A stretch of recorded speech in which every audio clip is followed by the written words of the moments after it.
Black girls have the box. It's time for Who Watch, Time in Relative Blackness in Space.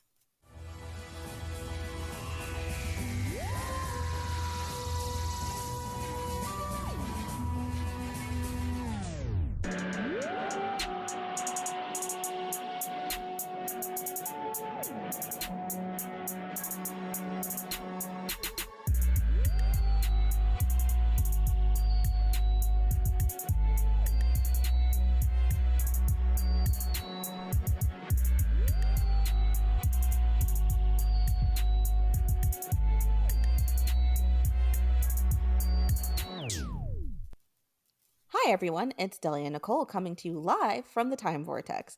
Today, we're discussing the 2022, geez, that sounds weird, New Year's special, Eve of the Daleks.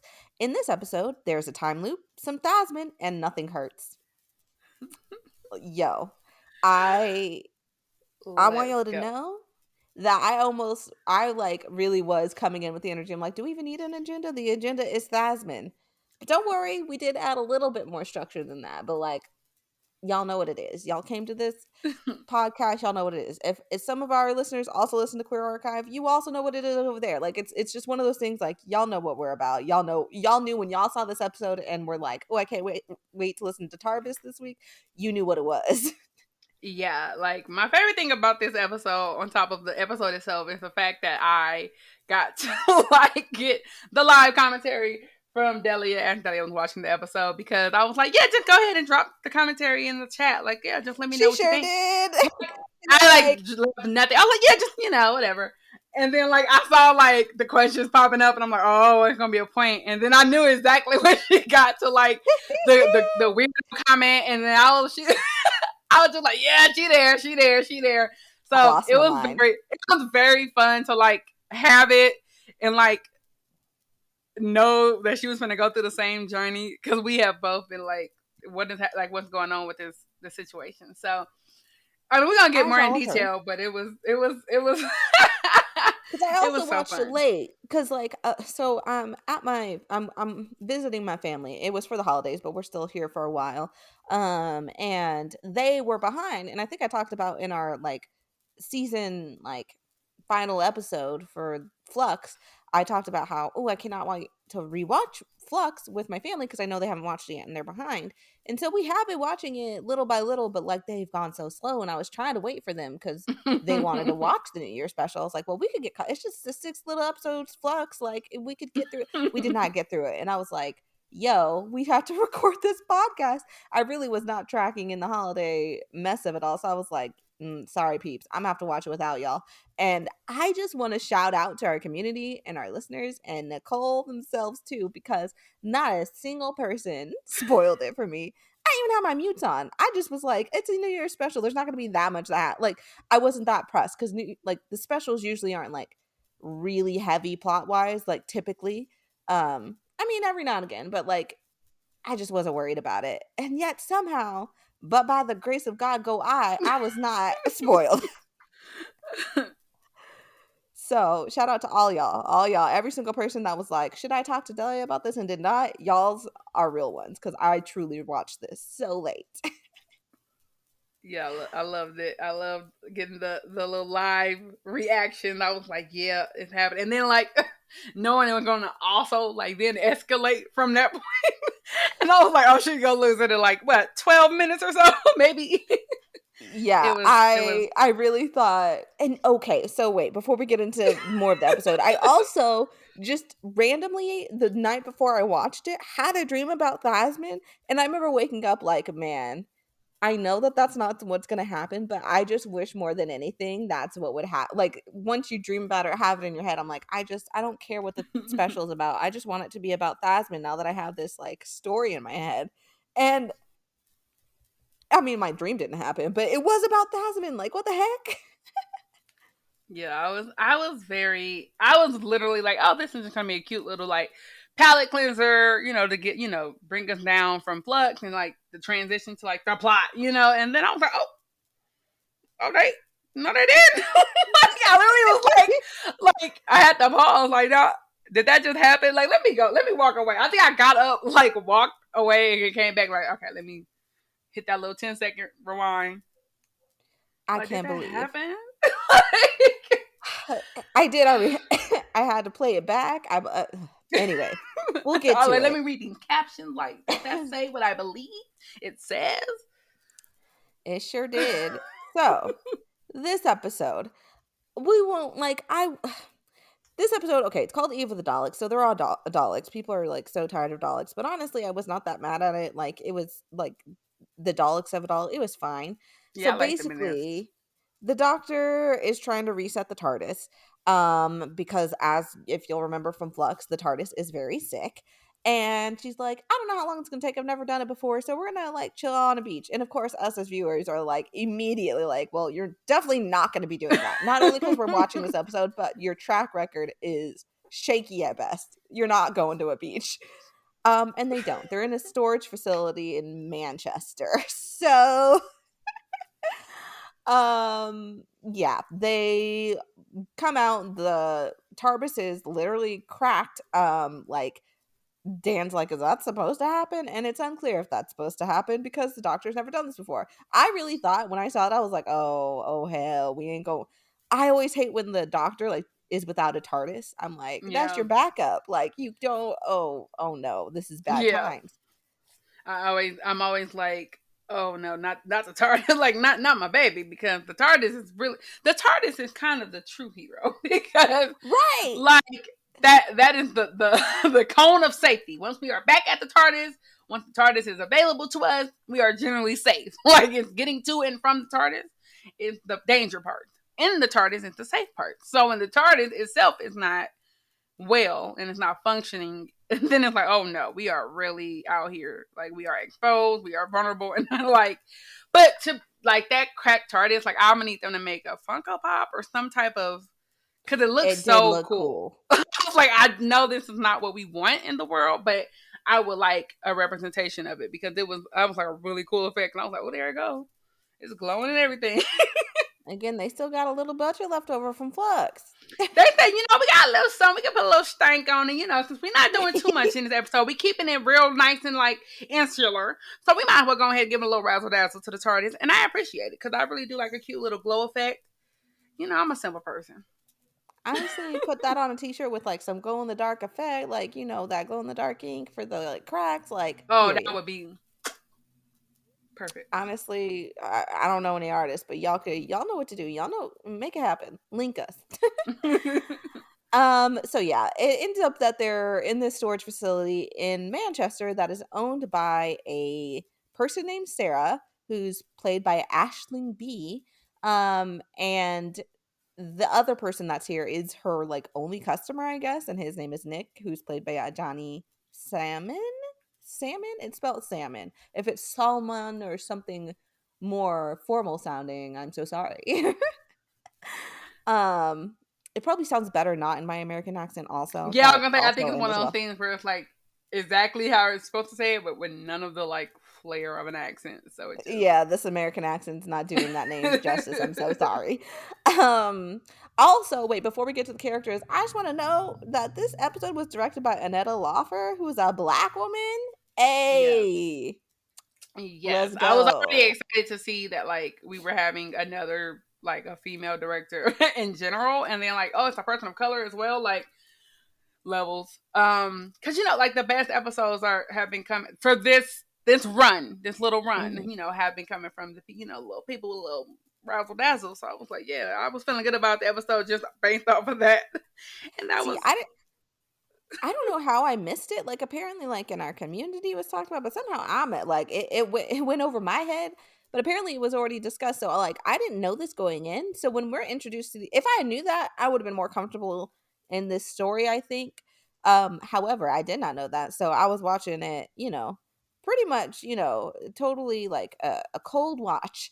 And so we see, of course, Nick and Sarah interacting. Nick very obviously like Sarah, and that's the whole reason he's there. But she is missing. She's missing all the signs, all of them, every single Not one. picking up nothing he's putting down Not a thing. over her head completely. Over her head completely. And so they part. The Daleks show up, and he gets killed. And so I immediately was pissed because we have talked about how Chibnall, he likes to kill himself a black person or two. And we've talked about how we have had it. And so this, or not this season, but Mm-hmm. Flux, we kept like, we keeping an eye out. And it's not about you can't kill black people. It's the way, it's the violence, the repetition, like the the pattern of repetition, yeah, the continuing to pattern, do it. like it's, is it matching the actual demographics of the cast, or it doesn't seem that only the people of color and specifically black Right. people are dying? I don't know. So because of his history, I'm already more sensitive.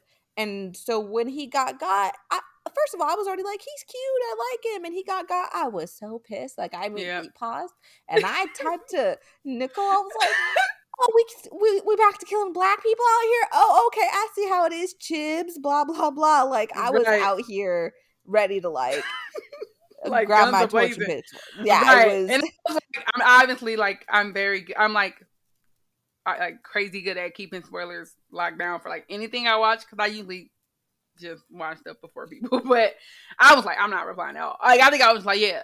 Like, damn, there you Yeah, go. no, Nicole did really Like, good. Kept it on lock because I think that's when you were like, please drop all your yeah, that's when I was like, please comments here. continue to reply with the commentary, because I wanted to see the journey. I wanted to know, because I'm like, because I think I knew. I don't remember if I had saw the trailer for it or if it had just been conversation, but I knew that there was some level of time loopery happening before the episode. So I was like, I'm letting it happen because I believe that there's going to be some type of reset. Like, I don't think I knew the whole thing, but I was just like, I'm gonna Yeah, let this rock for yeah, 2 in to 3 minutes. hindsight, I remember like in the trailer, I don't think they gave away that it was timely, but clearly Right. some shenanigans afoot. But Yeah. I was not thinking about that at all. I immediately just like saw red and was Right. like, "Oh, bloody blah! I can't believe Chino." La la la. It was Like, I like was so ready. fast. It was like, okay, I think I'm gonna watch. All right, I'm gonna start. And then it was like 3 minutes later, like, oh, he's already at that. So I was like, there we go. This is the energy I want to be involved with. So, like, please keep sending me your commentary. So yeah, that was my thought, but I think I had came to it like, I think there's something happening here where this is not going to be a permanent. Whatever this is not permanent. So I let it rock, and I was like, y'all ain't gonna keep playing with my homeboy. But then obviously as the episode goes on, we see what happens. Yeah, we see what it was. So it turns out they're not dead because the TARDIS gang also gets got. It's a Right. time loop, which is kind of fun. It's like a fun, quirky little thing. I literally wrote, "Oh, it's Groundhog's Day," which is then what Dan says when the doctor and Yaz are like, "It's a time loop," and he's like, "Groundhog's Day," and then they look at him like, "Are you stupid?" And he's And like, "Same he's thing." like, no, I stop, don't also do it. said, I also had to, like, I didn't want, I loathe having to like be on his side. But I was like, this is an accurate description. Don't try to play in his face like this. Like, don't try to act like he just said something dumb when y'all know for a "Right, fact that this that's is an what it accurate is." description of what is occurring. Like, don't play with him. Don't be doing that inside joke stuff with Dan, okay? He dumb as hell, but he got this one right. And you Because know what I I want love? to, y'all are, go ahead. No, I'm just thinking about the fact that like this whole episode treats Dan like I treat Dan, and I love that because I'm like, I love that they're not trying to convince me or anybody in the audience that he is actually something other than what we have purported him to be. Like, he really is I this do person. appreciate that, like, yeah, they're not trying to, like, he's got this secret skill or he's secretly, like, he's Right. not a Donna. He's like, no, he's very much just Dan. Like, it's, Yeah, right. And I like you that get this, what you get. yeah, like it's like everybody sees it. We all agree that this is who he is. And And we're then gonna the let it be what Daleks it pretty is. much call him out his name, and Yaz is like, Daleks are pretty smart. Like, yes, please. Like, hey, they know. They be knowing. They Yeah. do have information. They got you She's pegged, like, buddy. yeah, I hate to say it, but the Dalek's not wrong. Like, I'm loath to side with the Dalek, but it is what it is. Yes, like Dan can get that smoke, period, always. So I was like, I love that this episode is like really running away with it and letting it be what it is, because this is how I feel. And it's like, I feel like they know that I feel this way, specifically me. They're like, yeah, Nicole is going to love us roasting this man because this is how she feels about him. So that worked out. That was fun. I did appreciate it was like this compared to last year's New Year's special. Like I do like that Dan. How can I say this? Like he was useless for pretty much all of Flux. I stand by that. However, I think him as a character, like his personality, I can kind of see. I think he fits better into the mold of the TARDIS gang. Whereas I feel like by the time we got to last year's New Year's special, the dynamic between Ryan, Graham, and Yaz and the Doctor was just, I think the writing had botched so much of those characters that it just like wasn't meshing like it Right. needed to. Like Ryan and Graham are pretty much like I don't want to say big mad, but they're like, oh, well, the Doctor left us, and like, I mean, they're all on that, but like, they just kind of Yeah. peace out because Graham they're just was kind of like, definitely like I feel like he was just mirroring Ryan toward the end right, of the like whatever Ryan's general emotion was like, oh, we mad at the doctors and I'm mad at the doctor, like that was one of those things which made sense with him leaving. They were just trying to find a way for him to also go, which I'm like, okay, right. but But I I was fine just, with that. But yeah, no, I feel it that was it was more unwarranted. discordant. And it really felt discordant with their characters how they were initially set up. So I appreciate that Dan, for as maybe not purposeful as he is, I feel like his personality meshes Not better between purposeful. Yaz and the Doctor.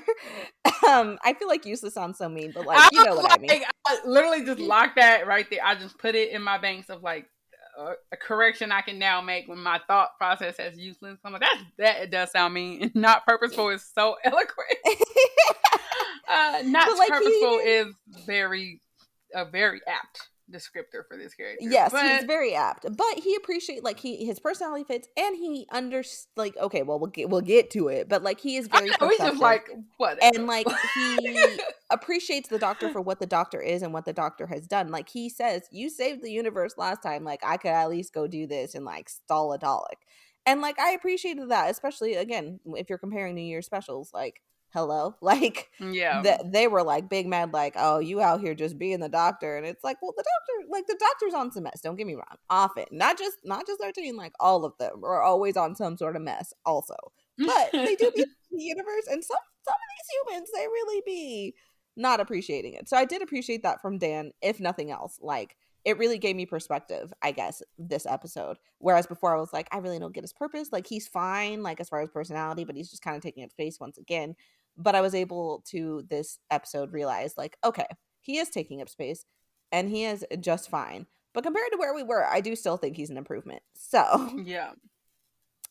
um, yeah, so they're in a time loop. They all realize they're in a time loop, which I know some people are like, "That's not how time loops work." I'm not here to criticize the time loop. Honestly, like it was just a cute story. Like the I mean, logic that's of just it, it. Just depends. Like some, right? like that's the thing about time loops is like they are not. There is not an actual set of rules. Like if time is restarting, however, that is like we don't have hard and fast rules about it. Like some people usually it's a situation where one person is aware of a time loop and everybody else is not, and so you have to get those people on board. I actually loved in this, like to just immediately go into that criticism though, but I actually love that everybody was equally aware of. Like I feel like it's so tedious sometimes when you have one person that's like, "This is the Mm-hmm. 15th time I've done this," and you say this and I say, and they have to like explain to people what's happening every time. Like that gets so tedious. And like I watch a lot of sci-fi, especially stuff with time travel. That is one of those tropes that is like cute the first couple times, but then at a point you like, I mean, record it and just give it to them. I don't know what to tell you. Like I'm tired of it. This is the fifth Mm-hmm. loop. As the audience, I've seen 5 of the 12 loops you are discussing. I don't need you to do it. I like this one because each time the loop, because they're all a part of it, they can just like get to the next step of the loop. Like, okay, we already know what happened to this point. Now let's move forward. I love that they didn't have to like every single time meet back up. Like, what happened? What's going on? What's this? What's that? That I mean, they didn't I have agree. time for one. But I Right, just like to from a me that's storytelling point, like they didn't have time and they literally didn't have time. But I also yeah, just appreciated that like Sarah and Nick run into each other and they're like, okay, so basically I have no time to explain, but we're in a time loop. And Nick's like, oh, that makes sense. Yeah, because I definitely died one time. right. And then Like, they just like keep it moving. And they don't have like any memory issues because sometimes that's a part of like time loop stories is yeah, like some people remember, some people don't. Like it's so like you said, tedious. So while I can see like there were definitely times where I like kind of like raised an eyebrow, like, wait, how'd that work? I just I don't think, like I said kind of at the beginning, I take the specials as just kind of like usually I don't want to say smaller stories as in they're lesser, just like simpler stories. Like, we're just here to enjoy it, is kind of how I think they're trying to tell the story. They know the audience is just coming to have a good old time on a holiday and watch some Doctor Who. And so that's how I'm coming. I'm not coming to pick apart the like mechanics of something that honestly you could break any of Doctor Who's mechanics if you really want to It get doesn't. into It's it. So very simple to do. Like that's the thing. Like I was surprised by the fact that this took people out so much. I'm like, have you watched Doctor Who? Have you right, exactly. watched So I was like, any of Doctor Who? Because like this is the pretty much the entirety of Doctor Who. Like if you really think about it. And I was like, especially like the Moffat era was like this was almost a staple. Like it was a right, core part of that storytelling to constantly a convoluted house of cards that if the wind like, just like hits it right, it's all over. so yeah, so I was just like, y'all, this is a weird time to choose to be like, this does not make scientific sense. Like, I'm like, yeah, like why? yeah, it Like even doesn't. so, technically, the universe was broke. So time, like sense might just be different. Like things that don't have to make sense no more. The world, the whole universe, not even the world, the universe is different. Like how much they're going to utilize that, I can't say. But we know as the audience that like a lot of the universe got ate up, got compressed. You know, that changes like how time works because, you know, time and relativity. You know if you know, and if you don't know, you ain't gonna never know because I'm not about to explain it. Point is that the universe is different, time is different, time moves a little bit differently, like space moves a little differently.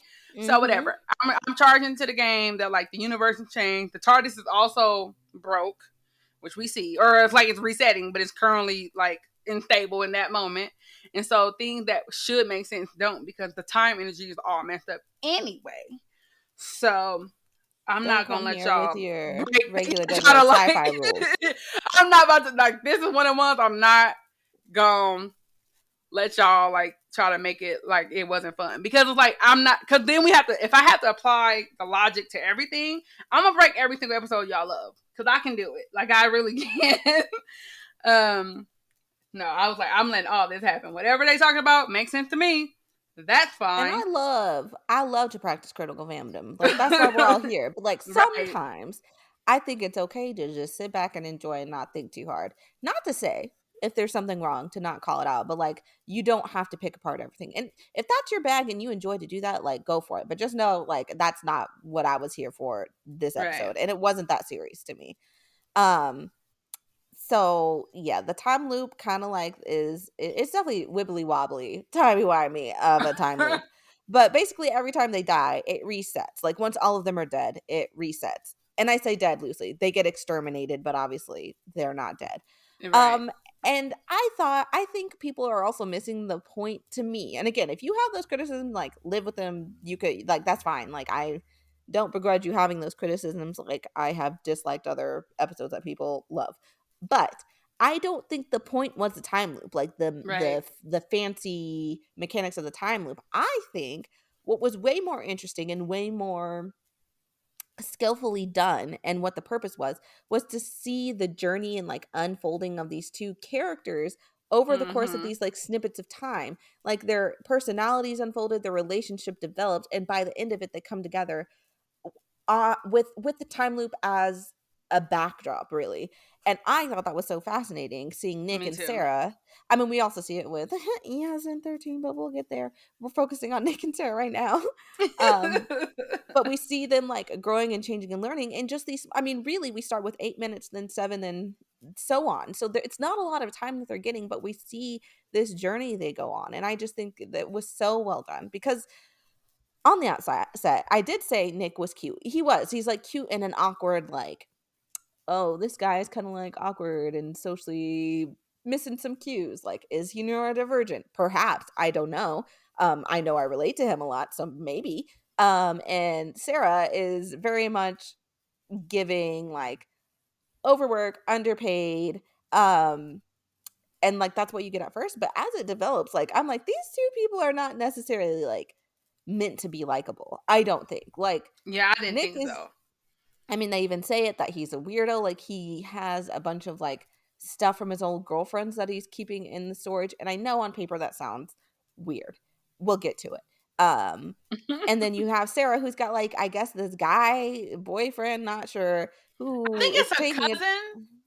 I I was literally unclear who this don't person is. know, but I also realized that I think Jeff might be dead. I think Jeff died in the first loop because he got killed immediately. Because they find this, I don't remember when they find the apartment, so I can't put it in episode order. So I'm gonna just drop it here. They find the apartment that Jeff lives in the storage, and Right, like and the apartment's some, empty. right. So my thought was like maybe he was in the first loop or one of the earlier loops before they find this and got Jeff is immediately and dead. therefore did not make it. And I like that's my canon of like she's talking so much shit like where's Jeff? He always let me down. He ain't shit. And like he might have actually been there this time, but like about to clock in and then Aw, he got immediately. That's my head rest in canon. peace. R.I.P. Jeff. Oh man, we hate to see it. That's hilarious. Yeah, Jeff is storing all kinds of questionable stuff in the storage place for free, apparently. Um, and it's a problem. But like, she is complaining about him. Like, she's just not. She's very like clearly emotionally unavailable, very blunt to a fault. So both these characters are not likable, like on paper. You grow to like them, and I enjoyed watching them, and I think it was entertaining. But I kind of like that idea instead of having these like ooh likable or relatable characters, you just have these two weirdos basically, and like really just normal people coming together and like Sarah doesn't try and save Nick in the first loop. She's just like, I need to go get a weapon for myself, and then lies to him about saving him. And Nick gets exposed for like all the stuff he's hoarding, and they're like, "Are you a murderer?" And he's like, "No." And Which I I just love. I love that Yaz. Like I feel like that was one of those very like not rare, but like one of those callbacks also to like her police brain. Like hold up, like this is right. red flag, like all the way up. She was dreaming like, are you a murderer? Like are they alive? Their faces in that moment was like the funniest. Like I paused just It to was look, and hilarious. they were genuinely like, wait, like should we let him get caught? Like I don't know. Yeah, I had a good laugh at that. I do want to say I have seen critiques, and I think they're super valid. This is not how I read this character or like took it in the episode. However, people they even joke about it in the episode later when him and Sarah are like having this. They're like finally coming together, like and kind of confessing their feelings about each other, sort of. In the face of death, essentially. He she even is like because he has been coming on New Year's for 3 years because he knew that that's where she would be to see her.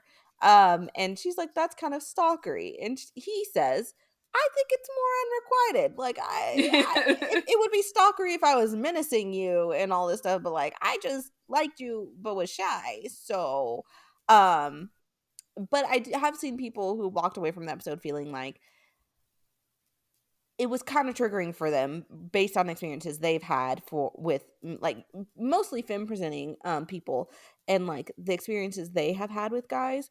And like I think that's super valid. There are a lot of creeps out in this world who definitely appear to be like this like goofy nice guy, but like are really obsessive and controlling and sometimes even abusive in reality.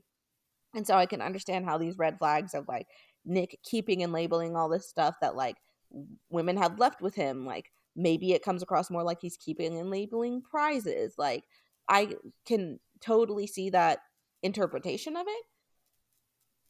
For me, I will say like I didn't take it that way. Like he came like I said at the beginning, like he came across like he was giving me just based on my own experiences, which is what we're all coming at this with, like very like maybe even neurodivergent, like he was just that socially awkward. Like I felt like he wasn't picking up on any of Sarah's cues. Like Right. it makes sense to me the interpretation I had as well, like where he just really honestly was like, they might ask for their stuff back. I don't know. So I can keep it here, like label it. And he's also just longing for human connection and maybe is very sure how to come like get it. Um, Yeah. and so I took it more like that. Um, and I think that's how Ajani played it. I cannot speak to Chibnall's intentions writing.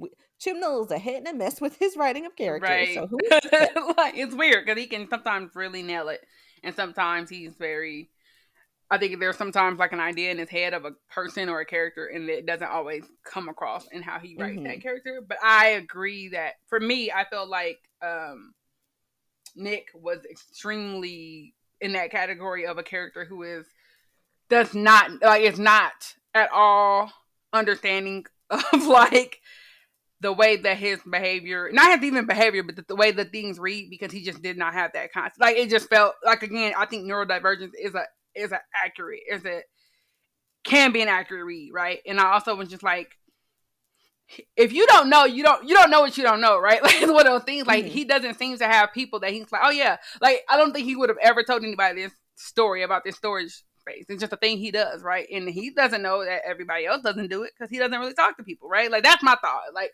yeah, this is the thing that people do, right? Like I don't know, I just never, nothing about him came off to me creepy. Even if like on paper, if I was to read that script, I probably would have read that character a little more stalkery or creepy. But the way that they are played and that's probably down to the direction as well, is not played that way at all. And that's maybe the difference in like Chibnall might always have a decent grasp of these characters, but it's always the director has to interpret it and like make sure the actors are given what is on the paper. And so maybe the director was like, I don't want to give that energy, and as a woman and a woman of color, she would probably have a little bit understanding of that dynamic of a man, not quite knowing boundaries or whatever the situation is. So I feel like she would have been very explicit about like, let's make sure not to give this character anything that is extremely threatening within this framework, because I think the character is actually not meant, like I think both of the characters are meant to be problematic in their own kind of unique ways, and like both have issues connecting with people and both have issues with like understanding other people.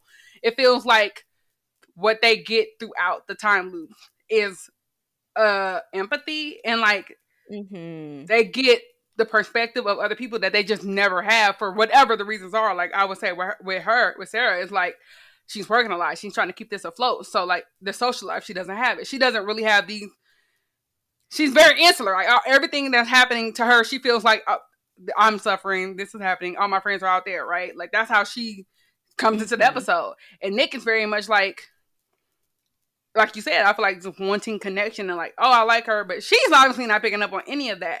And so to me, it's like they have like internal narratives about their own lives and about themselves that they like fully believe is the reality until they realize like, oh, I have misread so much. And that was what I think, like you said, at the time wasn't the point, and it wasn't the point for me either. For me, it was much more like an unraveling of like these kind of stories and these ideas you have about like we all see ourselves one way and then the reality is something different, or like the way other people see us is different, and it's like actually having to confront that, because like again, Sarah at the beginning is like, I'm about to go get a weapon, which is like honestly the best, like that would have been my choice as well. Like I'm about to go get a weapon. I truly wouldn't have thought about Nick either, but then you realize, like, no, I'm just saying like hopefully you got a weapon wherever you at. You're right, like self-preservation is definitely like a human instinct, right? And then, absolutely. But you see, each time the loop happens, it's like she gets more and more. It's not, because even the second loop, she's not like, oh, like next time I'm like, she had to be realized that it was even a thought that he had. He was like, oh, I'm coming to save you. You were coming to save me, right? And she was like, no, yeah. But she really at that point hadn't even thought about it. Like, damn, I really was not even thinking about this man.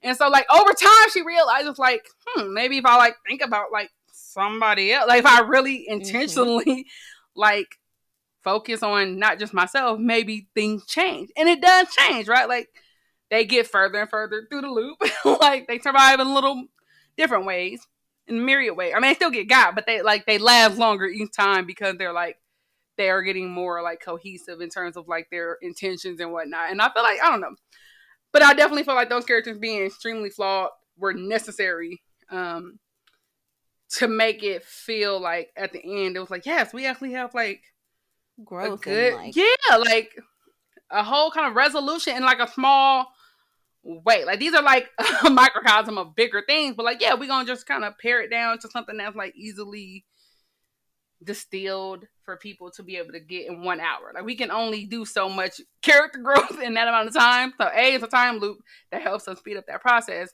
And it's also like this very small group of people, so we don't have to like focus on like the external like changes. It's like this is about these people in this building, and I love that. But yeah, I didn't read Nick weirdly. I thought he was very like it wasn't even charming. That's the thing about it. He didn't have those kind of signature things I associate with those type of I think he was endearing, not yeah, charming. And endearing. There we go. Which is not yeah, the same. Because if it was charming, right, it actually would have probably been more triggering for me. Like, right, cause that's the exactly. ones that get you. Like the ones that are like you like are attracted to. Like I'm attracted to you, and therefore you are like sneaking up on me. Whereas he's more like, oh, like I'm not even gonna think about it. Like, oh, and which is again could be paternalistic, but that's the vibe he gave off. So I didn't read him that way, and I don't think it was directed that way, and I don't think he played it that way. And that's maybe down to just again the actor and the director being like, "We gonna take this and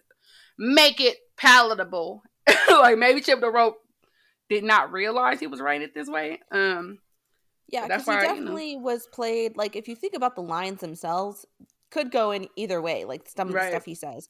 But like he's played so goofily, like when he overcomes the Daleks, like he basically he just ducks, which the doctor's like, shout out to you, and then like lets him take the credit. But like the way he plays it when he's taking the credit for the Sarah is clearly like somebody who has a crush. She's like, yeah, I totally, yeah, I definitely like took two of them out, no big deal, it's whatever, like it's yeah, very cute and again endearing, but he's definitely goofy throughout. It's not like something that you're like hoping that that's what it is. Like he's very clearly played this way. And again, the right. writing itself, when you look at the lines themselves, could go either way. You could have played it anyway. That's true. But that's how they chose to play it and direct it. And so that's why I took Yeah, it. But I will say, just on like my advice to everybody listening at home, if you come across these red flags, take them as red flags. You can't know you're right. dealing with a nymph or an actual like bad person until you know. So best to not find out, just take the red flag and go. So like absolutely seeing them as red flags, so valid. I also would recommend you watch out for those Yeah, things in your life.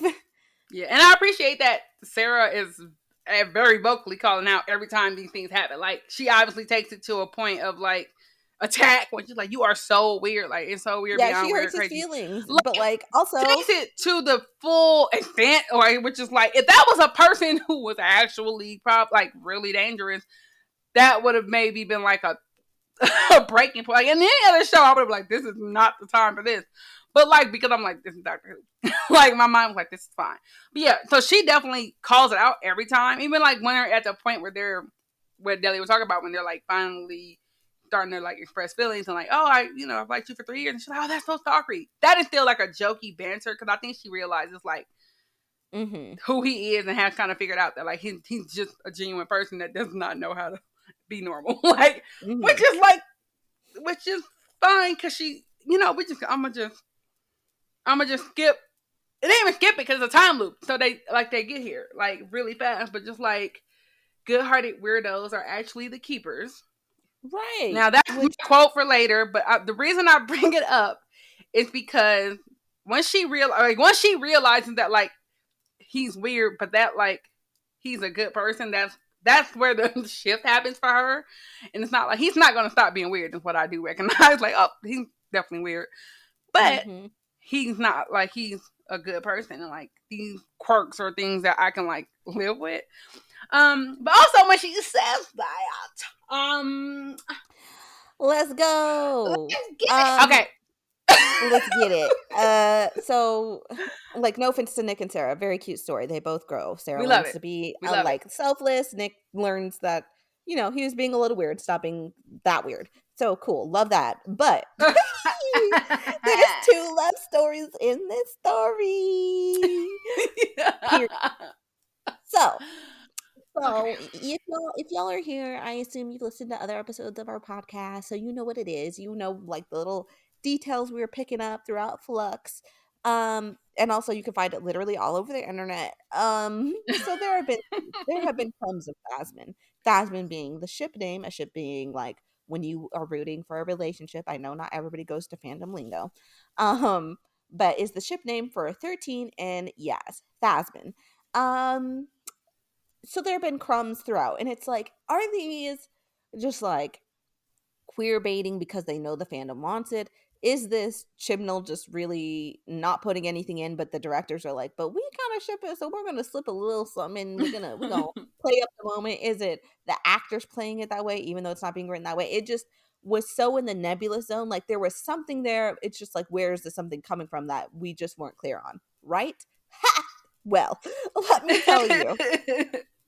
So we're having this story between Nick and Sarah. They're growing, they're coming together. It's cute, whatever. And we are still seeing like frustration and kind of cracks in the Thasmin of it all, because there's been like some friendship issues, let's say, where the doctor's not sharing, and Yaz is like, share, like, what is going on? Well, there comes a point where Sarah is basically worried Nick is going to die because of the time loop of it all. Basically, they're now at the part, because the time loop keeps getting smaller. She's like, if we don't save him now, he doesn't survive past this point because he always dies at this minute. And this is the last time loop that includes this minute. But in it, she's, she goes on to like, little speechy speech. And she says that she's been told that the good-hearted weirdos, like Nick has a good heart, and the good-hearted weirdos are the keepers. And tell me why. I know why, but tell me why they like pan over to Yaz, and Yaz is the lingering look she gives. The 13. lingering look. Lingering. And now you can be like, yeah, but maybe she's just playing it like that. Right. Maybe and that. Then... No. Because then the 13 looks at her and is like, what? And Yaz kind of like shakes herself like, what? Oh, nothing. Like, I love it that, because then they have like Dan kind of be like in the background, constantly right. just like throwing the eyes, like, okay, I'm picking up what's being put down. Like, so it's like, just to confirm that like we are not just reading into something. They also have people within the space, within the show, also confirming like this is happening, like this is the thing that is happening. So that was one thing. I was like, oh my god, that was very explicit. Okay. I thought that was super explicit. So that's what's funny about it, because then you're like that. I was like, that is so explicit. It's canon. Oh my gosh. I freaked out. I paused. I replayed it. I messaged Nicole. Like, I did the whole thing because I was like, this is it. Oh my gosh, we got our moment. It's canon, blah, blah, blah. Like, who knows what's going to happen after this? So I was like, hey, like, you there? But I didn't give away nothing. So I was just like, yes. Didn't give away nothing, because then that's not it. So again, we're in a time loop, so it restarts yet again. And this time the Daleks have gotten, unfortunately, smarter, and they like turn off the lights or whatever. And so 13's like, I gotta go by myself. And Yaz is like, stop leaving us. And of course, my heart just broke for her, because I was like, oh my gosh, my little Yaz. But of course, Kirsten does go off, and again at this point I'm like, oh, see, more hints, more crumbs. No. Because Dan the white man, Dan my man. No, I know Nicole is polite. Nicole's like, I don't want Dan to happen, but look, Dan. Dan y'all are giving Dan so much. And I say y'all because a lot of y'all giving Dan so much. Because he gave us everything this episode. No, but then you cannot let that undo all of, well, he didn't do nothing wrong, but you can't just be like, now he the homie. You can't. Homie, and what I do appreciate is that we were like, I think we explicitly was like, if Dan, I'm pretty sure we either said this in our space or in our previous episode. I don't know the difference because my brain has merged all these experiences. But like, we were specifically like, if he just was like, what y'all got going on, we would like him. So I did technically say that. That was said, and he definitely was like, because it makes sense. I'm like, y'all are like legit friends. Like, it's not like he's somebody who joined the TARP. It's like y'all spent years together. Like, y'all are close. Like, if I were writing it, like, these two characters spent 3 years together, stuck at a time that they're not familiar with only each other, like, to like lean on. Yeah, y'all are close. Like, y'all are friends. It would make sense to me that Dan would bring it up like, hey, homie, look, let's have a chat. That's exactly what happened. That's what he did. That's definitely what he did. That's what he did. That's what he did. Like, and he said every single thing that we said. Like, he was like, I spent this much time with you. I saw how you was looking at the hologram. We was like, damn, he really just spitting. He really did. He listened to Carbis, he listened to Who Watch, and then he was like, I see what it is. And then he went and talked to Yaz for us on our behalf. That's what it felt like, because he's like, yo, you were staring at the hologram, and Yaz was like, no, I wasn't. And I was like, Yaz. And he also was like, yes. Right. He was like, come on now. Like, hello. I've known you. I've like been with you for 4 years. Like, you think I don't know when I you love that, though. are feeling away? Yeah, I'm like, I love that. That's So not it's like it wasn't just like, again, like if Nick would be like, oh, do you have a crush? Like, we would be like, whatever. They just throwing that in there to, fan service, whatever. It was the fact that it's a character who in the canon has known her for so long, like he can read her in that way. So it's very like it's so like it's a comfort. Like at this particular point, there is no denying what we were talking about at this point. Like, and I love that they just like, oh, you thought we were going to be subtle? No, we're going to keep it pushing. So like, yeah, he's like, and tell you what it is. But then Yaz is like, I haven't told anyone, not even my. And I'm like, oh my god, girl. I don't know. Like, okay, maybe I'm in the minority. That was the one little part that I was like, I don't know how I feel about that. Like, it's still like all representation is important representation. But like, because we're so close to the end, and we'll get there, but like, I am worried if she is closeted and we're so close to the end, like, and I just don't trust companion endings from, because I've been scorned before. I'm like, I'm concerned a little. I'm like, yeah, I honestly didn't even read it as like a closeted statement. I thought of it more as a genuinely like, I have never really been in love with somebody. Like, I've never had these kind of feelings, period. So I've never like that's said valid. it. So I didn't really take it as like a woman. I literally took it as like anybody. Because like when you think about Yaz and when we meet her, it's like she's a very young like trainee. Like, she's extremely young. You don't really ever hear her talk about dating at all, which is probably a failure of characterization. It's like they don't drop this stuff in there unless they plan to use it in a story, which is like whatever. People date sometimes. It's not that important. But yeah, it just, to me, I read it much more like it was never something like she just has never had that type of feeling for another person, and therefore is like not fully like, I don't even think she know. Like, I really honestly think like in the boat, like we think about like her on the boat watching a hologram. I don't think she's clocked it as what it is for herself. Like, I think Dan though. I think Dan's like, damn, you fiending. Yeah, you down bad. But she just like, oh, my friend, I miss my friend. Like, I don't necessarily know that she realized that it is like a romantic longing. We do, because we've been looking like, we like, come on now, y'all been throwing looks at each other for years, even though the story was not giving y'all a chance to really chew on that. But it has existed. Like, the energy is there. So I definitely didn't read it or take it as like a coming out thing. I took it much more so as like a genuinely having romantic feelings is a newer experience, but there was also that story, and I'm like, was it her first season or was it her second, where she talks about like they like did the bare minimum, talking about like how she ran away from home or something when she was younger, because she had unresolved things or something like that, but it was so nebulous and so vague. I think we did assign that I do think like collectively we did assign that to being like, oh, she's queer but it hasn't come out, but they don't give us enough for that to be like a statement of fact. We all just kind of putting pieces because we already like that, but we was already on the ship, so we working backwards from the fact that we think that she's in love with the doctor. So when that episode happens, we're like, yeah, she's gay, obviously. But that don't yeah. So it could be, it actually like, could be that plus the like little, I haven't even talked to my son or whatever she said. I'm like, are y'all trying to do a closeted story? Like, I just, it's not that I'm anti-vibing the story. I don't. You don't have time to fully. We don't have time to fully do it justice. But some people just come out, and so that would be my thing. Like, if you gonna do that, which I really just hope it's not that. But if you are doing that, like, I very much hope it's like, damn, I'm gay, and that's like the whole thing. Because for some people, it's not. It's like stressful to not know or not have the words in the like. You can be okay with yourself, but just not really understand your own identity or like how you feel until you are like put into a situation where you have to define it or have to like have clarity about it. And I like again, I've always read as kind of like having a certain idea about herself or about the world or whatever, and like really only dealing with it being something other than that when she's confronted with that alternative reading of something like, oh, okay, well, this is now new information I have.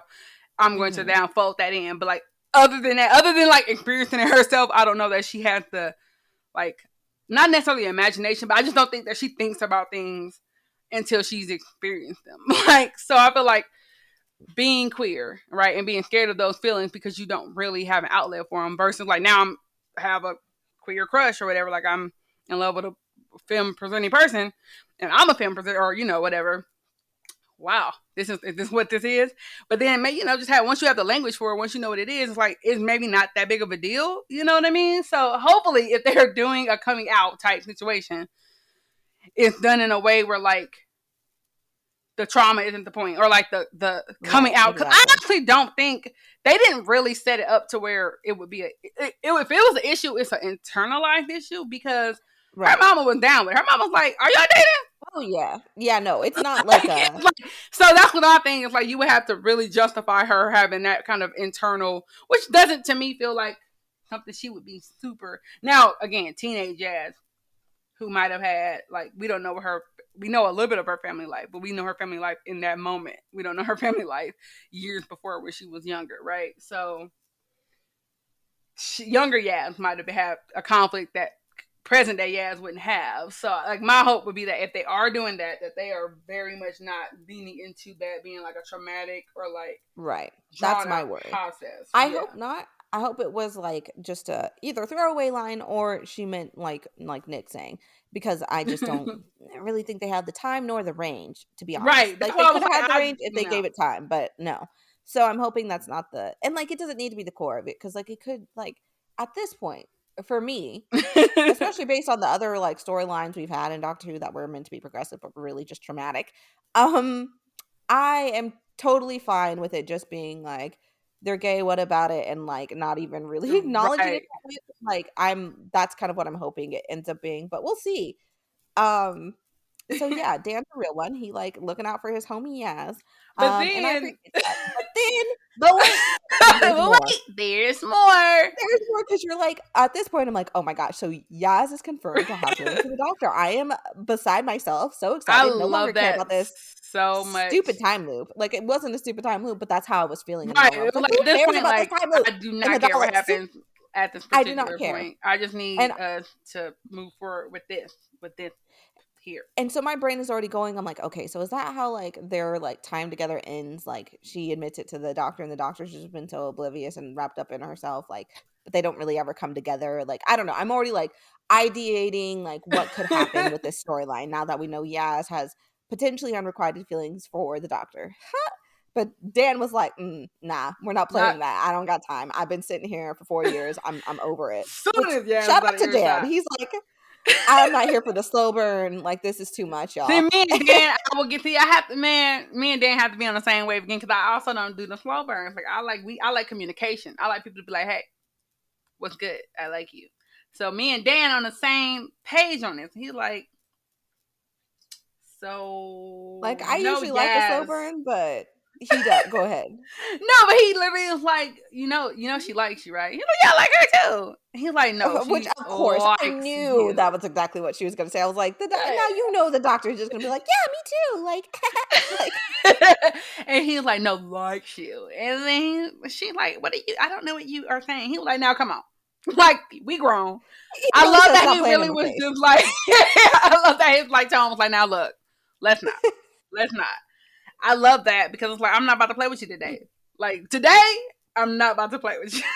He's like, we've died several times. I'm over it. On. Like let's just get to the nitty and the gritty because I'm not. Why you keep pretending and playing and minding Yaz's faces? Like, he basically said literally that. Like, that's not a direct quote. That's basically what he said. Like, he basically said, like, I don't know why you acting like you don't know, but I know that you know. And the Doctor's face, I was like, ooh. I love it. It was, I think Jodie, again, we always knew Jodie was that one. Like, we know she had the range. But like, it was so many different things played on her face in that moment that it was like I loved, because like the doctor as like the character, like we've seen the doctor go through several romance and romance adjacent relationships where it's like always conflicted for some reason or another, but generally it's the reason of like, oh, you're gonna die and I'm gonna live forever, and it's like, I mean, can like, yeah, but like I'm cool, whatever, you being dramatic.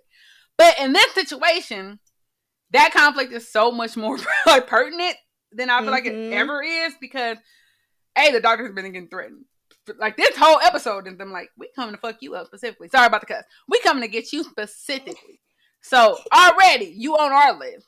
That's the Daleks. They threw 3 species up in that little flux. So if it's any remaining Cybermen, which let's hope it's not, and any remaining Spuds, truly let's hope it's not. But if it's any left, they also coming for the doctor. So the doctor is like, I'm on borrowed time. And then time itself was like, oh, baby, you think I'm not coming back for you? So the doctor is genuinely on like, I do not know how long I have as this iteration of myself. So I really don't know. So I think Jodie really played that well in her face. Like, oh, this is like a concept like that I don't want to think about, because then I have to think about all the other things. Like I feel like so much played in her face, like that conflict, but also kind of like the interest, like intrigue. I don't know. I really liked how she just kind of like all the things we know the doctor is probably thinking about just based on previous versions of that kind of storyline played on her face. I was like, yeah, you did that. That was real nice. That was a really good face acting, a face journey. I loved it. It was great. She was emoting. And I love that it wasn't like, oh, but it was also not like, ugh. It was like a very good mix of emotion in the facial expression. It was very given like, I want to think about this, but like not too much because it's overwhelming. Which it would be. Which I think is her whole thing right now, because she does tell Yaz, which is what brings it up, because she basically sends Yaz off on a task, and Yaz is tired of basically being separated from the doctor because she is clearly fearing the unfortunately inevitable end of their journeys together. And the doctor sends her off again, like, go get the other 2, and Yaz doesn't want to go, and like the doctor is basically like, do as I say, and she's upset. And then the doctor like takes a moment and is like, look, I'm sorry, but this has to happen because I can't have you die, which also, yes. I'm not going to let you die as a result of like my mistakes.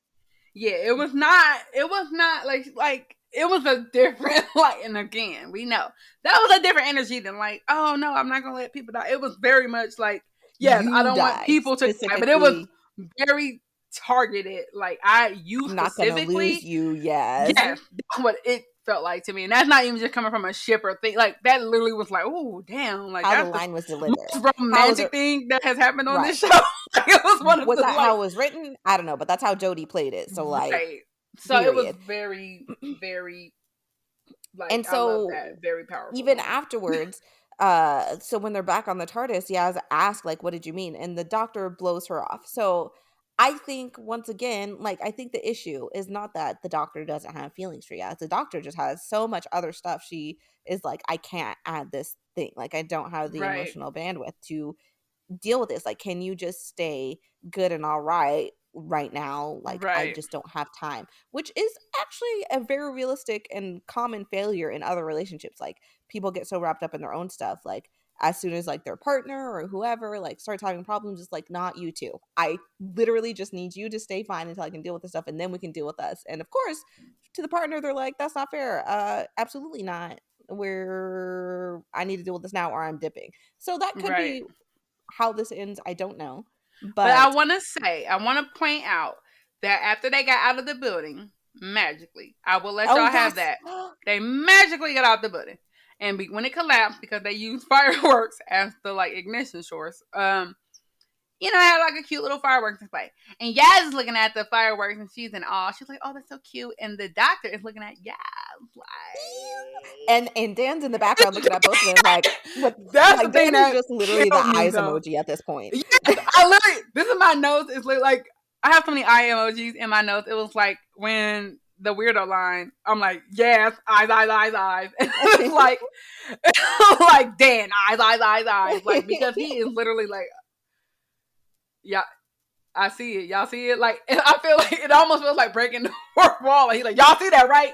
Y'all see that? I'm like, yes, we see it, Dan. Of course we do. We ain't new to this. We true to this.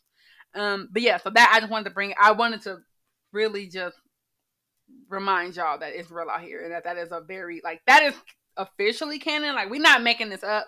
We were not making it up before, and if they were to try to act like we wasn't seeing what we were seeing, I would have been very upset. Like literally would have been furious about it because that's like queer baiting, and also just like bad writing Don't if you're gonna gaslight like me. give that right. You What wrote I mean, it. like don't do that. So I'm very glad that they not only like confirmed that like these things you have been picking up are happening, but also made it explicit within the show where it's not like something that the characters can be like, oh, I don't know what we're talking. Nope. Now we all know. Now we're on the same page. Not on the same page, but we all at least at some level understand that there is a situation here. But yeah, what's interesting to me is about how when like they get back on the TARDIS and the doctor's like, yeah, like I didn't mean anything. I was just saying words. I was just saying something. And Yaz did not argue. I felt like that was an explicit choice because like Yaz is always like, no, we gonna do.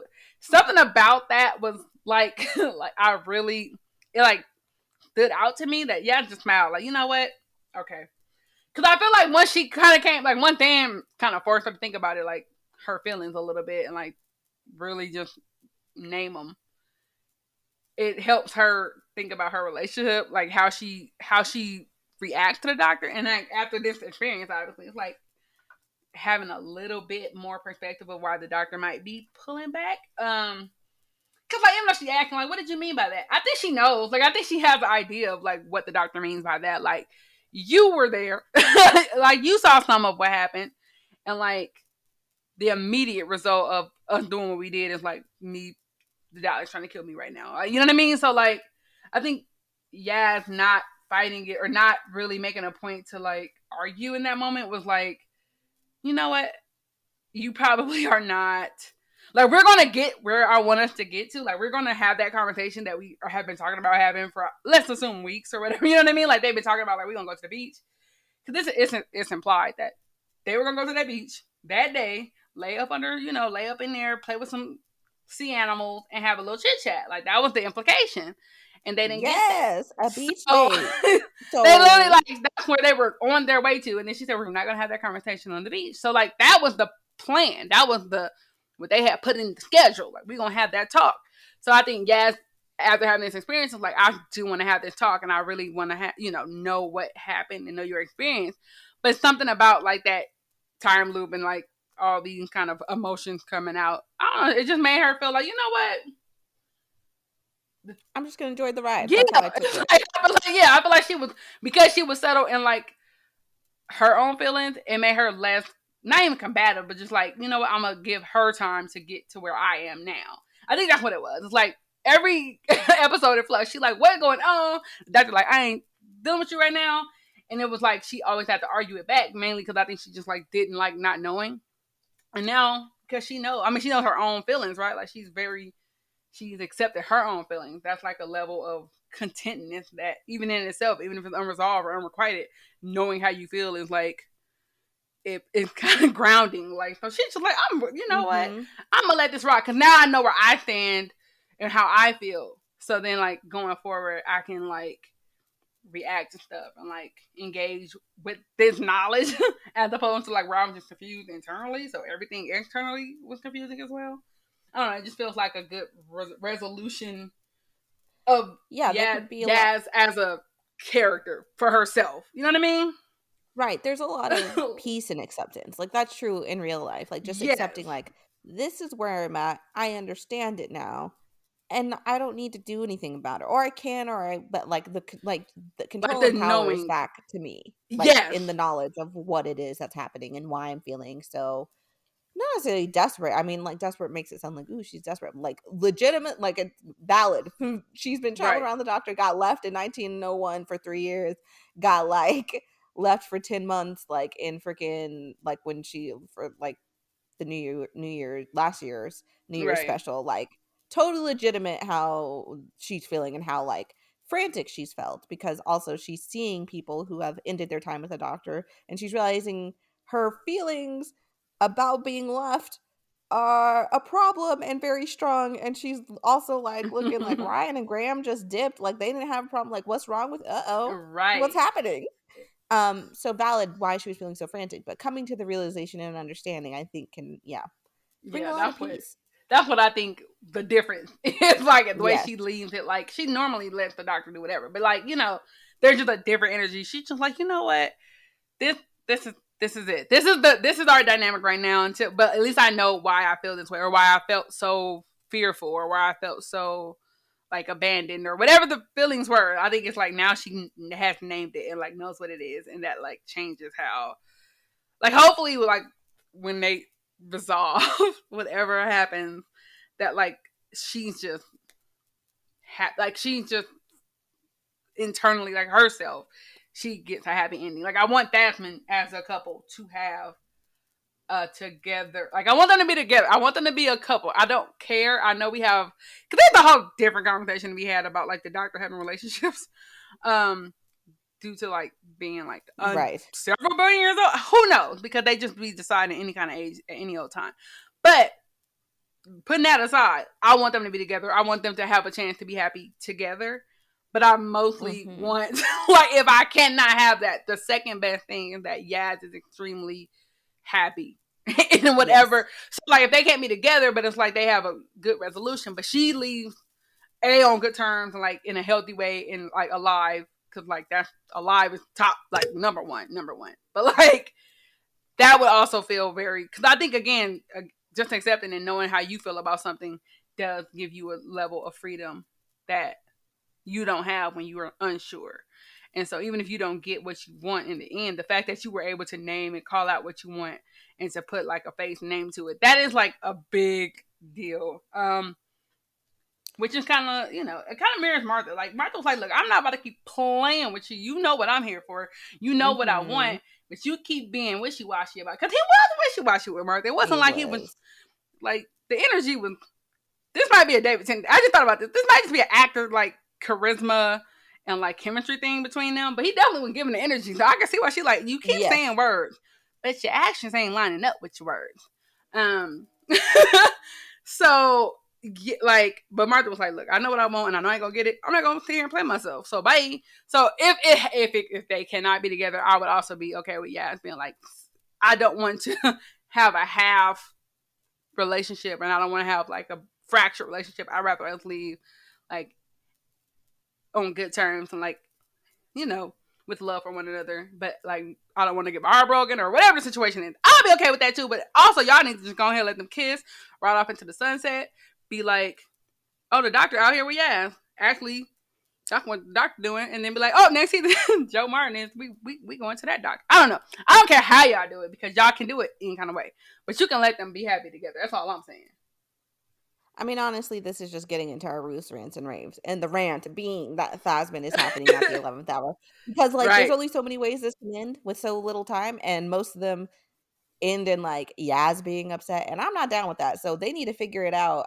I don't care if like I wish. Well, first of all, it's a rant because like I deserve to see them being happy together. Like, you know how many episodes I watch Rose and Tennant like flirting along all around time and space, like, which I look no. People have problems with that. I'm more or less fine with it. Like, Tin is my doctor, so like whatever episodes he's in, like whatever. But big butt, only Rose got that treatment. So like I wanted, like, why not that for Yasmin? Why not that for Yasmin Khan? And if now that it's the 11th hour, there's only a few ways you can end it. Most of them are bad for Yaz, so I need them to just wrap it up in a way that makes her happy. And if that means that they don't end up together, so be it. But I need her to be happy when she parts from the doctor or like goes on her own way. Like, I cannot have our one queer story in this like of the main characters of Doctor Who be, I mean, unless you count Jack, but like his romance was never like the center of plot. I cannot have our one queer story end in heartbreak. Like, hello, this is a whole like trope. Don't do that. Don't do it. Yeah. So I mean, that we agreed on that rant. Like, this is, I'm glad that it is canon and that it's happening and that like nobody can say we were making it up. Like, this happened, boop, it's here. But I do hate that we had to wait so late into this run to get it, because like we obviously are not going to get a chance to see, like, no matter what happens, good or bad, we are not really going to get to see it play out. So like if they get a happy ending, we have to just have it in our hearts. Like, oh, they had a happy ending, but we don't get to enjoy it and experience it the way that we like. I mean, using like 10 and even though like 10 and Rose on replay was very annoying, but in the first run, like the first time I saw them, I was like, oh, that's so cute. That was very naive of me. But yeah, no, I would love that it's not for endearing for sure. yeah, I would love that for characters who I want to see together. Which is not to say I didn't like 10 and Rose as a concept. But it was just that like by the time they got there, we were like, fine, this makes sense. Just do it. Let's go. That's how I thought about it, at least. But wait, like with Desmond, it's like this, like, hello, like this is what I've been wanting to see. This is what we need. This is what This is what we wanted. This is what why I'm here. So yeah, it was waiting so late to canonize it, because I think I really truly believe like if it was not intentional from the beginning, that was a mistake. Like the actors were playing it a certain way, the directors were directing it a certain way, but it has always been, to me, kind of underlying that. Like I'm not a ship person. Like I generally do not ship things that don't feel like they are plausible, like in world, in universe. So for me to be like, that's definitely something going on there. Like that's just that's been there the whole time for me. So like those seeds have been sown, and that plant has been watered, and it is. I'm just mad that we're not gonna get to see the fruit. Like we get to see everything else, but we do not get to get the fruit off of the tree. I don't know what plants do, but y'all get the analogy, okay? You plant it. It grows. I see what you're putting down. But it hasn't flowered yet. Like it's grown. We see that, but we didn't get to pick the ripe, fresh, delicious fruit of seeing that relationship play out. Yeah, and that's just the real, like, it's like I'm happy, but also like, I mean, better this than the queer meeting, so I will take it. But I think it's just, we just need to note it, call it out, and let it be what it is, and hold the standard, but also just be like, it is what it is. So that's we had the same rant, so that's our rant. My rave is obviously I'm riding that good SS Thasmin into the good horizon. Like I'm having the time of my life. Like Thasmin is canon, right? And that's all I need. Like that's it. Like we got first of all, like a femme presenting doctor who is killing the game. That was already great. But now we also got a queer story. Like shit, like I got lots of critiques for Jindal, but like ain't nobody even tried to give us that before. So for all his faults of what he's tried to give us, at least he tried. And he's done a good job in some areas. And here we are on the ship, sailing forth. Yes. And my rave is, so I have the same rave. I obviously am like extremely happy that this is this to me is like, yes, we're going out on a like high note if they're following through with this. But I will also say my rave is that Dan has a more solidified purpose in the story. And I don't necessarily feel like personally this episode justifies the previous 6. But a lot of people are forgiving them. But I will say that I do appreciate that what he has done throughout the Flux series does then make him very purposeful in this episode. So like it was a very long preamble to like this moment of like payoff where we like, oh, this is what Dan is here for. Like, and I don't feel like we should have to wait that longer. I kind of feel like y'all should have did this like 3 episodes ago, but it's fine. Whatever. My thing is he finally didn't feel like he was taking up space in the way that in previous episodes I felt like he detracted. That's like you could take up space but not detract from other people. In this episode, I feel like he was very purposefully like he was moving the story and moving the characters forward because he was like just purpose. Like I mean, like he actually had a point.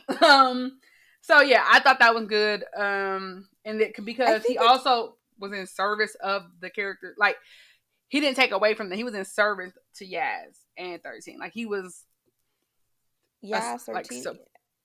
like supported. Like, you know what I mean? I don't like explain it because usually like white men tend to be centered, even if they are not centered. But he managed to really take like he took the back seat, but like I don't explain it because he was present, obviously, and his conversations It are wasn't what about him and his right, deed, like of being there and being such a good friend or anything. It was just like right. he was the stand-in character to speak what we've all been thinking. Yeah, and I think that's a good direction. That might be another thing that we say like is a really good direction choice because that could easily have been like a thing where it's like I have noticed you, notice her, and it's like very much about him being protective. I have watched Versus, from the mountains. like it could have very easily been about him or been made to be about him and his perception and his I've seen you together. I did it. It's very much like you got feelings. I think you having feelings. You was feeling feelings. Feelings are had. Then he talked to the doctor. He like, yeah, I got feelings. Y'all got feelings together. He like not making really any commentary on the feelings more than other than to say like, I know what it's like to not tell somebody how you feel, which we got to see because my good sis was like, hell no, your life is wild. I ain't trying And to live that. if you compare it to like Graham and like how he moved and the monologues he was delivering that were all about him and his grief and his experiences, Right. like night and day. Right. So that's why I put that as a rave because I did feel like there is a very subtle difference in like how you take up space. And I felt like he took up space in a way that served the other characters and made their stories like meaningful without detracting from it. Whereas Graham is a good example because Graham is like, somehow it always came back to your feelings. And I'm like, bruh, we all got pain. And I think we might Like, I mean, we all got pain.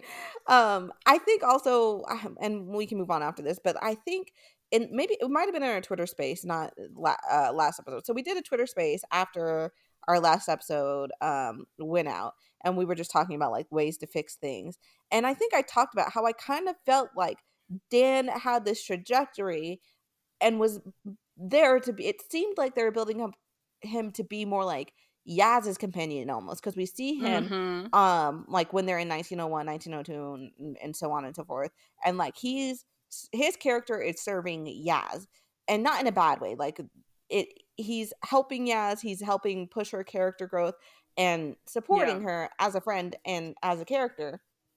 But then from that episode on, it kind of just seems like he's around and his purposefulness decreases each episode after that. And it's like, it feels like we needed this because there was always the question of like, why did we have to introduce him as a companion here? And so in the episode where they go back in time, it's like, oh, so Yaz isn't by herself back in time. That makes sense. But then after that, it's like, we don't have anything else to do with him, so he's just kind of around. And I feel like this story supports that original thought. Like, oh, so that's why his trajectory probably stagnated, because this was his purpose all along, was to be the person who's like, giving Yaz the support she needs as the doctor is going wild, first of all. And also being there to become a good friend to her, because they did have that time together, even if most of it was off screen.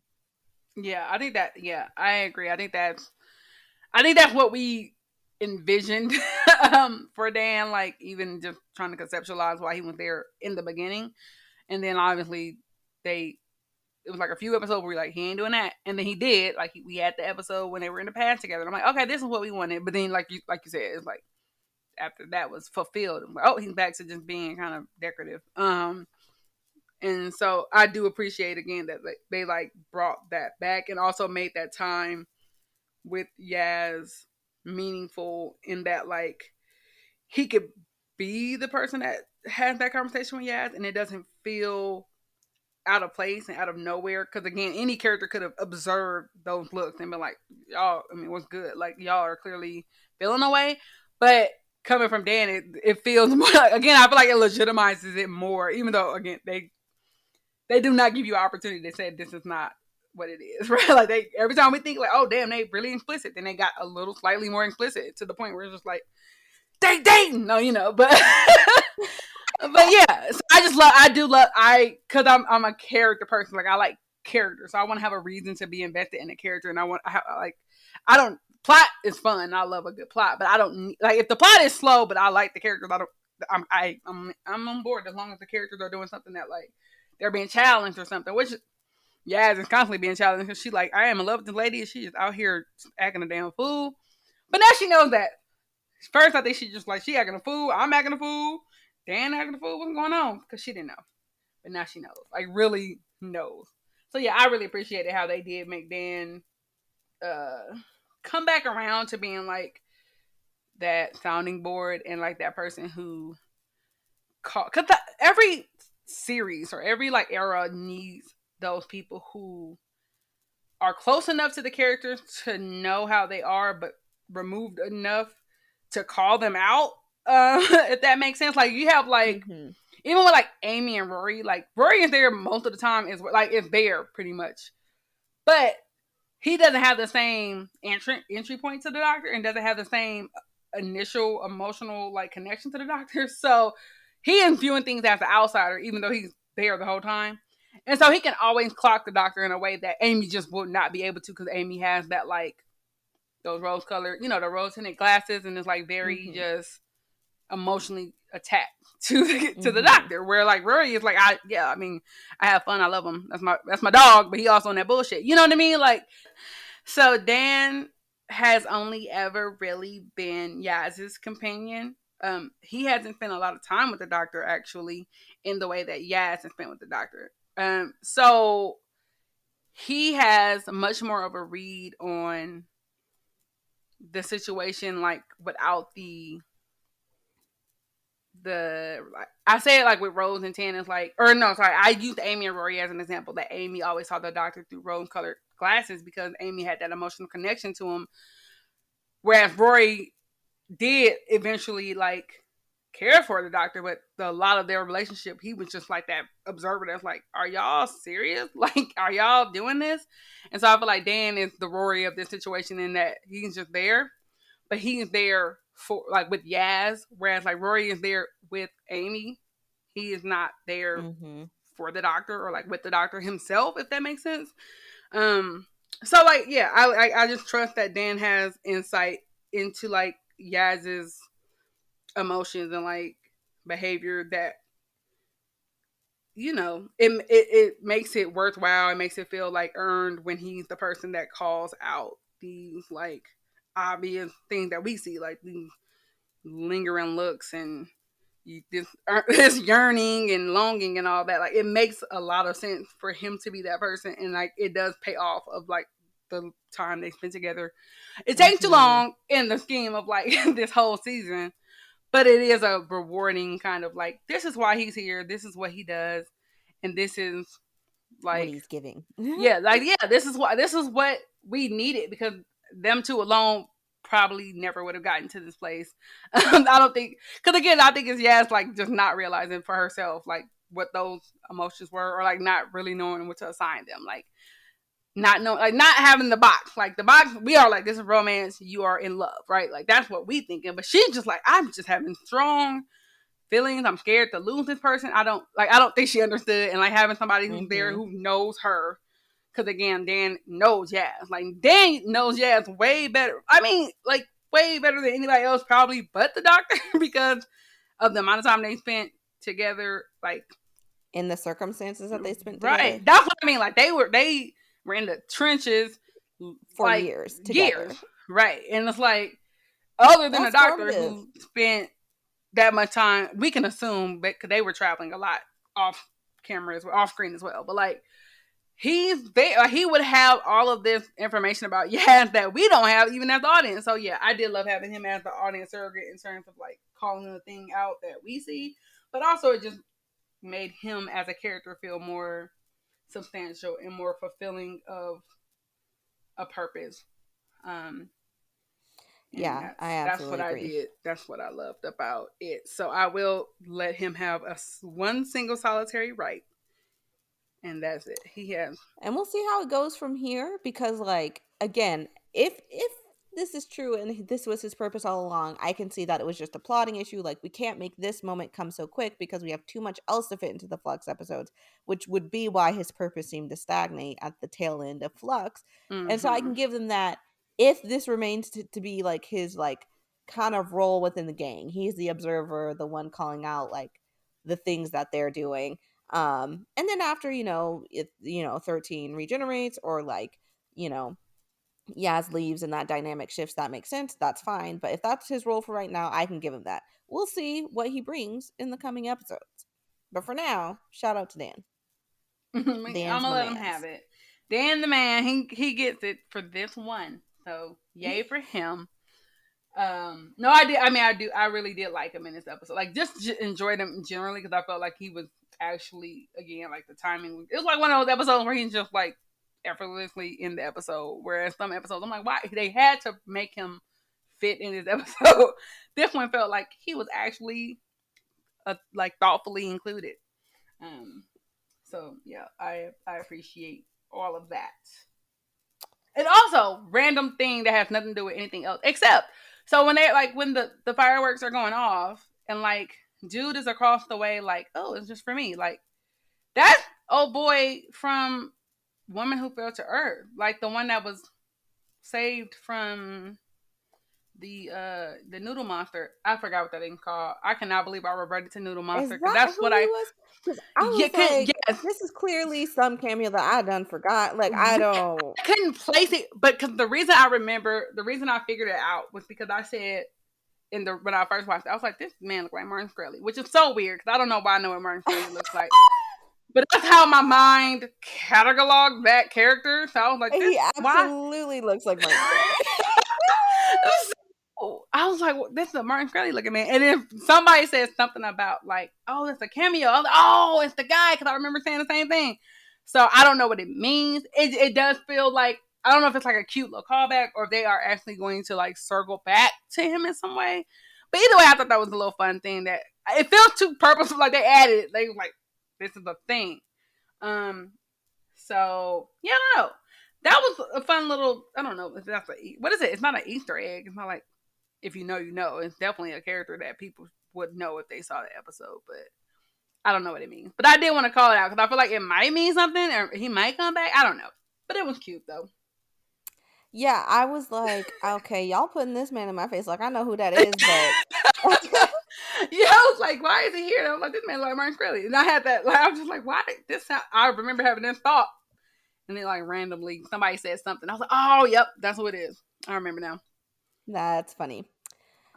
Okay, well, noted. We'll see if he comes back, or if it was just like an Easter egg for some reason. It wasn't a strong Easter egg though. So it must mean That's what I something, but mean. I don't Like, know. we So shall quotes see. from the TARDIS.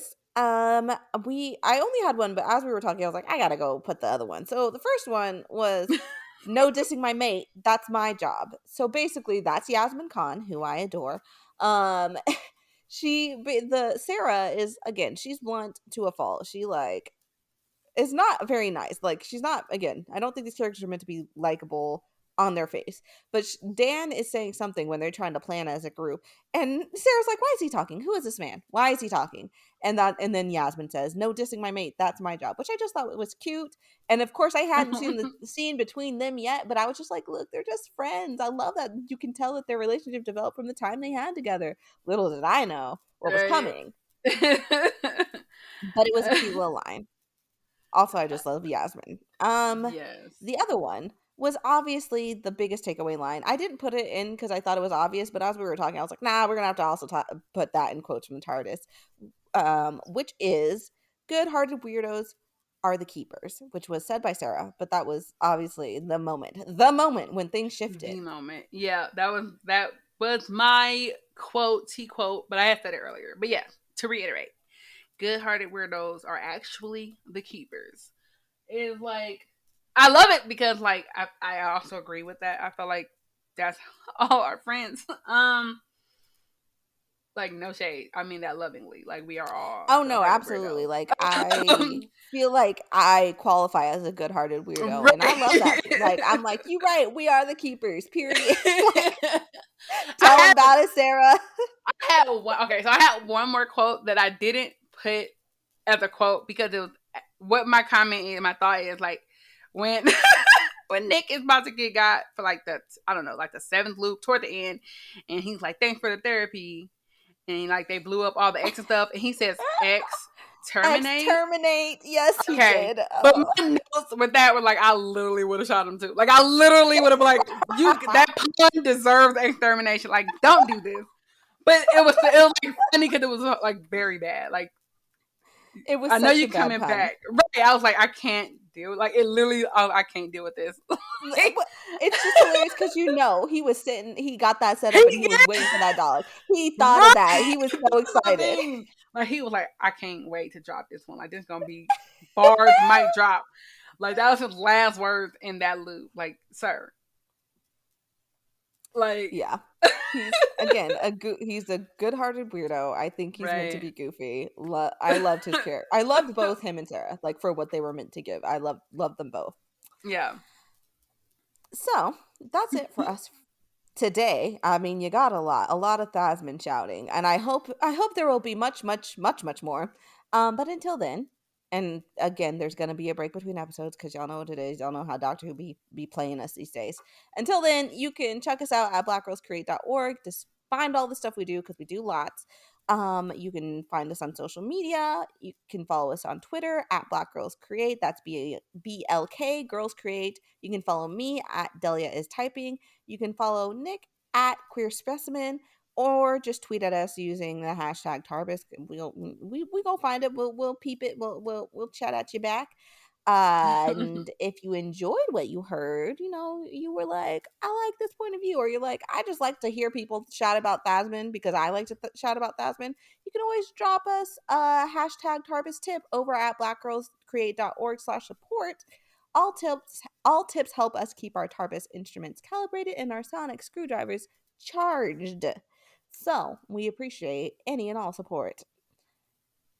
Thanks for listening. We'll be back next week. Nope, not next week. Again, because it's time. No, it's not going to be next week. It's going to be whenever they drop it. So I after think that, in a spring. timely-ish manner, whenever they drop it, we're going to be talking about the Doctor Who episode, Legend of the Sea Devils. I'm excited. Can't wait. Can't wait. They said we doing Chinese pirates. We doing Madam And it's a classic Xing Zheng. monster Yes, coming and a back, classic which monster coming back. We I love to see it. am so happy to meet a new classic monster because I'm tired of the ones that we have met thus far. So yes, let's go see devils. Sea Devils, let's go. All right, y'all. Thanks for listening. Bye. Bye.